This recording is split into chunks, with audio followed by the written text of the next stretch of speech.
Amen. I am rotted and corrupted. Continuously, you will make a thorough confession to the Lord. Amen. You may confess to such an extent that you will regret it. Amen. While you are driving to your coffee, you may still be repenting to the Lord. Amen. I wonder how many of us have passed through this stage. Amen. Amen. See, the two aspects of confession, sisters. Amen. The two aspects of confession. Amen, brothers. Amen. Worshiping God. There are two aspects of confession. One is confessing our sins to God. Amen. Another is confessing our sins to man. To Amen. confess our sins to God is to come before God and confess everything we have done that offends God. Amen. Sin we have committed offends God.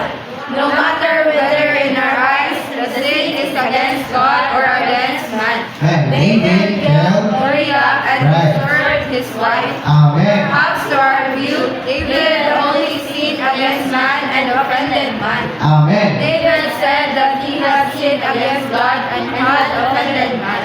Amen. Therefore, he confessed that sin to God. When confessing sins to God in this way, we cannot be general. We cannot only confess the principle that we have sinned greatly. Yes.